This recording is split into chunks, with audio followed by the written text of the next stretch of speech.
பாவக்காய் கசப்பு இல்லாமல் எப்படி வறுக்கிறதுன்னு பார்ப்போம். பேனில் 2 டேபிள் ஸ்பூன் எண்ணெய் ஊற்றிக்கங்க. 2 மீடியம் சைஸ் பல்லாரி கட் பண்ணி வச்சுருக்கேன், அதையும் சேர்த்துங்க. ஒரு மீடியம் சைஸ் தக்காளி கட் பண்ணி வச்சுருக்கேன், அதையும் சேர்த்துங்க. இது நல்லா மிக்ஸ் பண்ணிக்கணும். வெங்காயம் தக்காளி வதங்கி வந்துடுச்சு.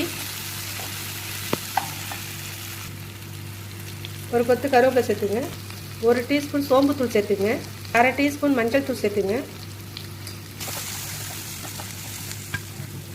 காரத்துக்கு தகுந்த மாதிரி மிளகாத்தூள் சேர்த்துக்குங்க. காய்க்கு தேவையான உப்பு சேர்த்துக்குங்க.